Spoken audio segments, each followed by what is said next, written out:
Good morning. So, it's another day, another morning. It's time to coffee na. So, dito tayo upo. At magrereklamo na naman tong namuga dito. Diba? Kasi dito na naman ako uupo. Actually guys, may sasabihin lang ako. Yung mga katulad ng sintomas na encounter ko. Ako po ay walang ubo, walang sipon, pero yung lalamunan ko is parang may plima. Every morning kasi pag nagising ako is punong-puno dito. So kailangan ko siyang idura. So doon makikita ko yung mga hindi ka nais-nais na iwan, nakakatakot. Pero last year, 'di ba, sa mga nakaraang mga years na yung mga virus, isa po ako sa nasnay symptoms at isa po ako sa survival. So actually kumakanta ako dati, pero ngayon hindi ko na kaya ang kumanta ng 2, 3, 4. Kakanta lang ako is iisa lang. So kasi dito kasi kakaiba na dito. Parang may kutsilyo sa loob, may bleed sa loob eh. So, yung ginawa ko is nag-search po ako sa YouTube kung maano bang mayroon sa lalamunan na parang punong-puno dito, parang may bumabara. So, ayun, ang dami kong napanood na iisa lang ang yung mayroon ako. So, ang bawat pala iwasan noon is kasi hindi naman siya nakakamatay agad-agad. So, may mga dapat iwasan lang pagkain. So, number 1 is ang kailangan mong gawin is inom ka na lang ng tubig. Inom ng inom. Kailangan 1.5 liters a day. So, nagawa ko naman yan. Sobra-sobra pa nga eh. So, ang akin lang, ang bawal lang talaga na kinahihiligan ko is ang mahilig ng maanghang. So, grabe po ako makaano ng sili. Makapagsili, no?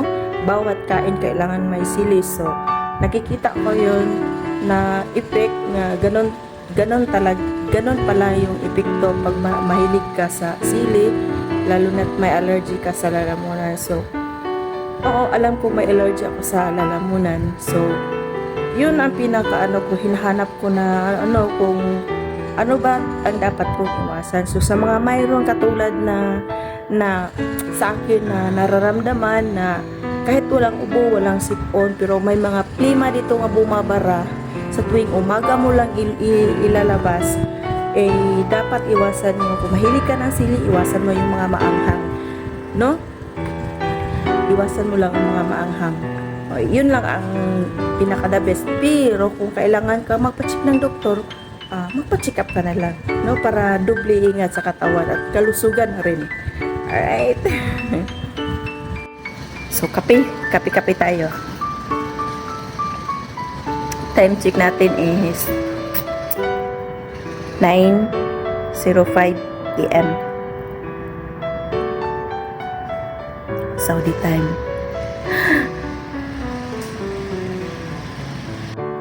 Yung pagkain sa amo ba na isusubo na lang nga, pero kailangan pang hatiin para ibigay lang sa katulong niya.